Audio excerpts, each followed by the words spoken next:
Bom pessoal, eu fiz esse vídeo aqui para mostrar dois códigos, dois softwares que eu fiz aqui para os meus alunos de inteligência artificial da UCDB, da Católica, e que eu acho que pode interessar, porque eu tentei deixar ele bem documentado, cada linha do código. Ele tem como base um tutorial do PyTorch, né, do site oficial, mas eu tentei deixar ele melhor documentado. E eu tenho duas versões, onde eu vou na segunda eu incremento a primeira com mais recursos. Então nessa primeira versão aqui, ó, que chama exemplo PyTorch V1, que eu vou deixar esse notebook Jupyter na descrição, a gente implementa essa rede neural aqui, ó. Reparem que é uma rede para esse problema aqui, chama Fashion Minist, é um problema de identificar o tipo de vestimenta, se é um sapato, uma camiseta, camisa. Então a entrada é uma imagem em tons de cinza, então a camada de entrada, de neurônios de entrada, são os pixels, né, dessa imagem, de 28 por 28. Depois tem uma camada de achatamento, que pega essa imagem e transforma tipo, num vetorzão aqui, de 784. Aí tem uma camada densamente conectada, onde, né, cada neurônio de saída. Aqui nesse desenho, o neurônio é o quadradinho aqui, tá? E as linhas são as conexões entre neurônios. Então cada neurônio está conectado a todos os outros neurônios da camada anterior. Então a camada no PyTorch é chamada de linear, né, mas a gente conhece também como camada densa ou completamente conectada. Aí tem uma camada aqui de ativação, nem todo mundo chama de camada, né? Às vezes a gente coloca a função de ativação dentro do neurônio da camada anterior e não chama, mas outros também, nessas plataformas TensorFlow, PyTorch, né, é mais interessante você pensar como sendo uma camada separada. Então você tem essa camada aqui que é a função de ativação, então cada neurônio da camada anterior aqui vai estar ligado a um outro neurônio da próxima camada, você pode imaginar assim. E esse neurônio vai ser, né, a aplicação dessa função ReLU aqui, né, no neurônio anterior. Aí depois tem outra camada completamente conectada. Reparem aqui que essa primeira camada que pega o 784 e transforma em 512, né, e conecta com 512 aqui, na saída dessa camada aqui. E aqui tem uma outra que pega esses 512 e conecta com outros 512, tá? Cada um conectado com todos. Aí tem uma outra camada ReLU. Aí tem uma última camada aqui, que é a camada de saída, os neurônios de saída, que são 10, porque são 10 tipos de vestimenta. Né? Então, para cada vestimenta vai ter um neurônio que, né, vai ser mais ou menos excitado, né? Vai ter um valor maior ou menor, conforme essas conexões e conforme todo o processamento da rede. E aqui uma camada também completamente conectada dos 512 nesses 10. Tá? Esse vídeo aqui não é para explicar, né, esses conceitos, é mais para mostrar o código para vocês. Talvez mais para frente eu faça. Eu tenho outros vídeos, né, que fala de redes convolucionais, onde eu falo um pouco de ReLU, falo dessas camadas. Mas aqui é para mostrar esse código aqui, vou aumentar um pouquinho a fonte, né, tá aqui. Então reparem, ó, que eu tentei comentar cada linha do código. Então eu falo em épocas aqui, eu tento falar um pouco o que é época. Aqui o tamanho do lote, que é o mini batch, né, ou batch size, que a gente fala. O tamanho de lote aqui é 64, taxa de aprendizagem.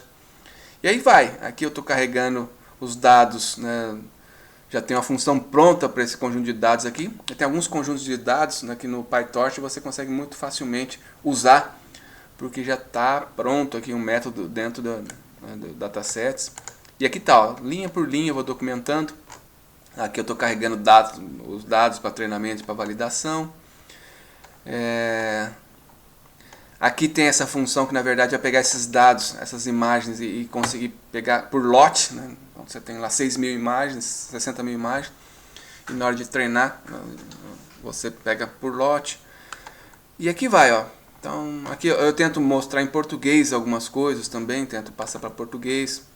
Então aqui eu dou algumas informações da imagem, então você consegue olhando para esse sprint aqui tentar associar o que é cada coisa ao resultado. Aqui eu vou mostrar algumas imagens, aqui está usando matplotlib, né? Então eu comento cada linha, tá vendo? Tem uns comandos bem encrencados aqui. Tudo isso aqui é só para pegar um número aleatório. Mas como é um tensor, então, e como é uma função que serve para gerar matrizes ou tensores de números aleatórios, é uma função tipo assim, a gente está usando aqui um canhão para matar uma formiga.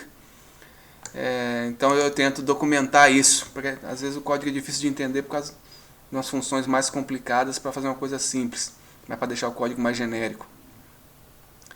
E aqui então eu mostro algumas imagens desse banco, tá vendo? A camisa, pullover. Aqui a rede neural é definida, e de novo, cada linha documentada. Reparem a camada de achatamento sendo criada aqui, a gente chama de flatten em inglês. Aqui uma coisa bacana, esse nome, aqui você pode trocar pelo nome que você quiser, tá? Aqui é realmente que você indica que essa camada é uma camada para fazer o achatamento. E aqui a sequência das outras camadas, aqui as camadas densas, relu. Então você pode, eu fiz questão de fazer esse desenho aqui para facilitar que você compreenda esse trecho aqui que está criando essa rede. E aqui é uma coisa bacana desse código, né, que não fica tudo embutido lá, né? Você cria uma rede pronta, pega uma rede pronta e você não sabe o que está acontecendo. Então esse código que separa aqui, ó, o passo para frente da retropropagação, né? O treinamento de uma rede funciona basicamente em 2 passos. Um onde você começa dos neurônios de entrada e vai ativando as conexões ali, vai ativando os neurônios, né? Usando a sinapse que ele já aprendeu. Então esse é o passo forward que faz isso. Então ele pega, tá vendo a camada flatten, pega as outras camadas e vai ativando os neurônios, é o passo para frente.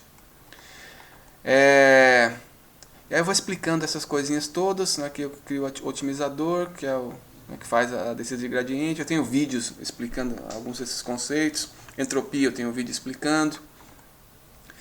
E aqui acontece, na verdade, a aprendizagem. O passo forward aqui, ele não faz aprendizagem, né? Ele usa o que ele aprendeu. E nessa parte aqui do treinamento, onde ele está efetivamente aprendendo.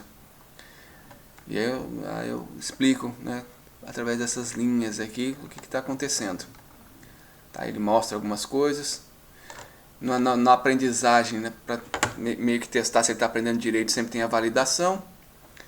E aqui tem um passo de validação que ele é parecido com o conjunto com a aprendizagem, mas na validação ele não aprende nada, quer dizer, ele não muda as conexões, ele não muda as sinapses, vamos dizer assim. Aí eu explico essas linhas todas. Algumas coisas eu não explico de novo, que já foi documentada lá para cima. Aqui eu acho que vou até mudar isso aqui e colocar uma linha para baixo.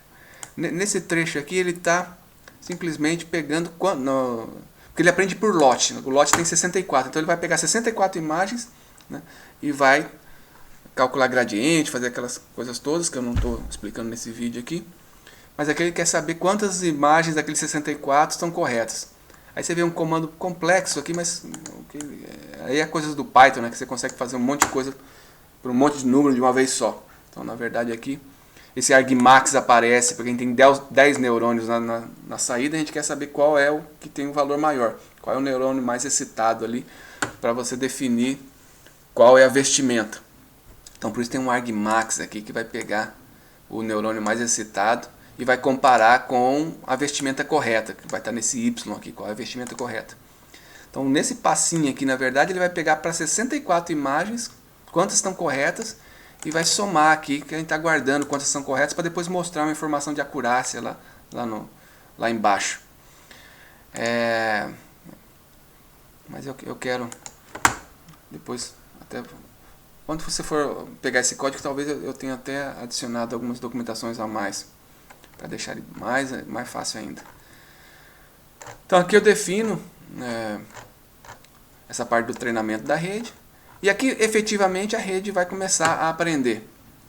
Então tem um laço aqui, ó, que vai ser rodado pelo total de épocas. Cada época eu vou passar por todas as imagens, são 60 mil imagens. Então cada época eu vou processar 60 mil imagens. Mas lá dentro do algoritmo da aprendizagem eu vou pegar 64 dessas 60 mil de cada vez.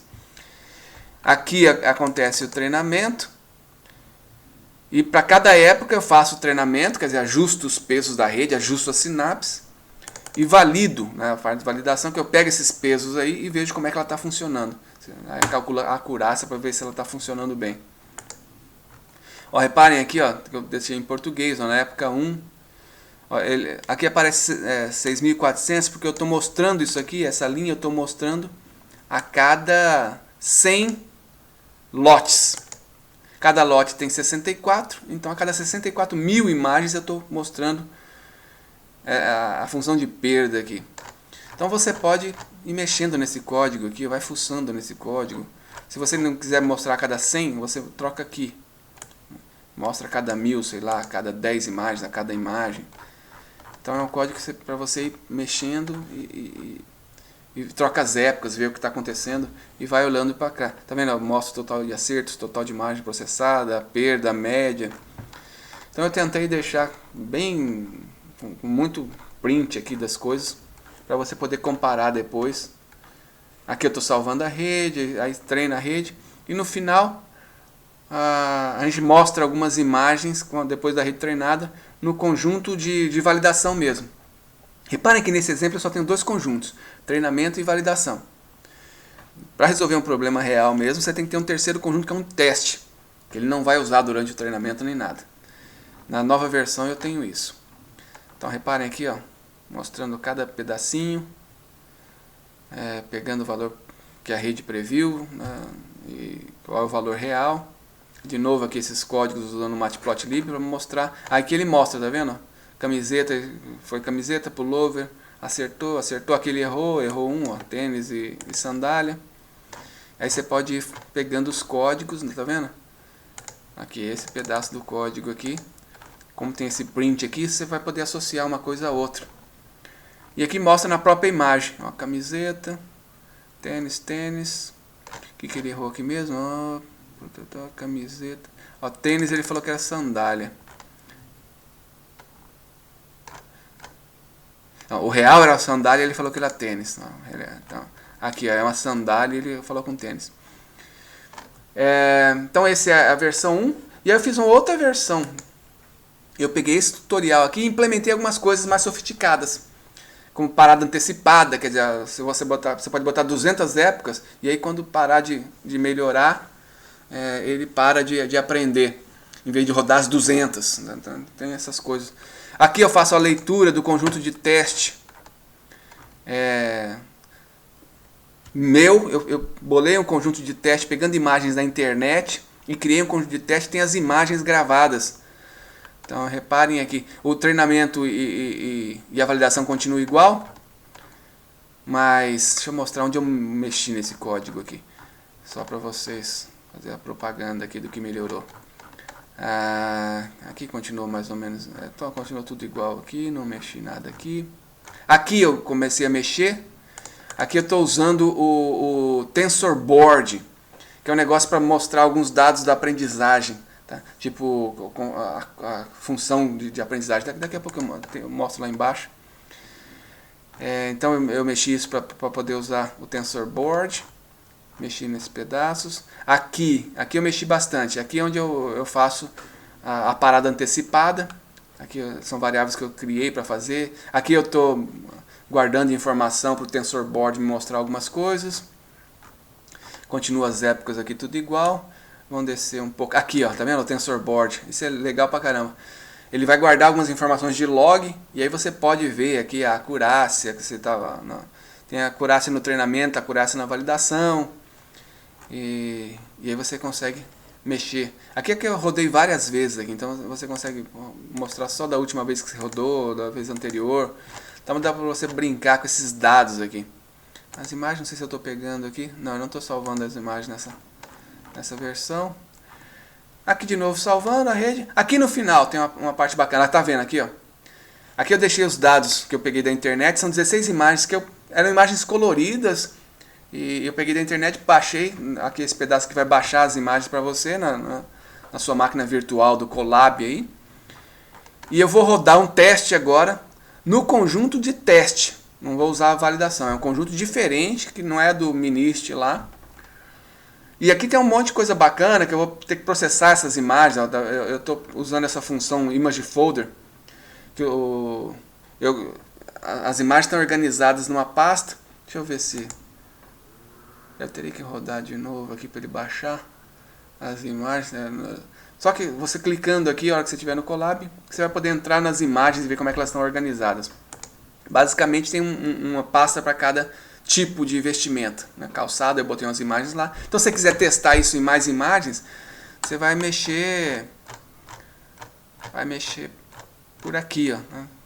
Bota no Drive aí um conjunto maior de imagens e sai brincando aí para ver. E aí eu tenho aqui, ó, agora a função para carregar está um pouco mais sofisticada. Eu estou redimensionando, porque essas imagens têm tamanhos diferentes. Eu estou redimensionando para 28 por 28, transformando em tons de cinza. Aqui eu criei uma função para inverter, porque as imagens do conjunto aqui, ó, ela tem um fundo preto. E as imagens que eu baixei na internet, geralmente quando transformava em tons de cinza, o fundo ficava branco. E aí errava quase tudo, errava muito. Continua errando bastante, tá? Ó, reparem aqui no conjunto de teste que eu criei, ó, camisa, camiseta, ele acertou, ele está acertando agora algumas, mas está errando mais do que no conjunto de validação. Por isso o conjunto de teste é bom que seja diferente da validação. Então eu estou pegando agora, ó, tá vendo algumas imagens que eu peguei que tem até a pessoa. Essas imagens do Minit não tem pessoa, não tem braço, são imagens mais comportadinhas. Quando eu pego imagens aqui, ó, reparem que ele confundiu com bolso, isso aqui. Então um exercício legal é vocês pegarem esses códigos aqui agora e tentar fazer uma coisa melhor, que ele consiga acertar para qualquer tipo de vestimenta, crie um banco aí mais interessante, sei lá. Aí outra coisa que esse código faz, e aqui é importante, eu tenho os meus vídeos lá, né, para você tomar cuidado que você vai testar um sistema. Às vezes você testa, faz só a acurácia ali e acha que tá uma beleza, 90%. A hora que você vai pegar imagens ali que não são tão parecidas assim com o seu conjunto de treinamento e validação, o sistema fica uma porcaria e não funciona direito. Então você tem que estudar estatística, tem que pensar em estatística, em repetições. Aqui eu estou rodando uma vez só. Eu devo fazer uma versão 3 desse código aqui para fazer validação cruzada em dobras, aí fazer uma coisa mais sofisticada ainda. Mas aqui já está legalzinho. Aqui eu já estou usando o conjunto de teste, estou calculando aqui, ó, fazendo matriz de confusão, estou calculando outras métricas aqui de precisão, né, de revocação, medida F. Eu tenho um vídeo sobre isso também, tem várias coisas sobre isso. Ó, reparem, acertou só 6, tá vendo? A acurácia no conjunto de teste foi só 37,5. Lá em cima, vamos ver a nossa perda aqui no treinamento, ó, época 4, época 5, ó, a acurácia estava 64, 65, foi 10 épocas aqui se não me engano. Ó, estava 70%. Aqui eu rodei mais épocas, tá? Dá para você mexer lá em cima. Aqui, ó, botei 50 aqui, ó, paciência de 5, isso aqui está relacionado com a parada antecipada, o early stopping, a tolerância. Então é isso, pessoal, eu queria só, na verdade, acabei até me alongando um pouco, mas mostrar esse código para vocês. Vou deixar na descrição do vídeo esses dois códigos para vocês se divertirem aí. Espero que seja útil. Eu penso ainda em fazer de repente vários vídeos mostrando cada pedaço desse código, mas eu não sei se precisa. Aí vocês me dão um feedback, ver se o código está bem documentado, se precisa documentar mais, e eu vou melhorando. Como é um notebook Jupyter, eu posso melhorar a documentação, e quando vocês forem baixar já vai estar uma documentação melhor. Mas eu tentei documentar linha por linha.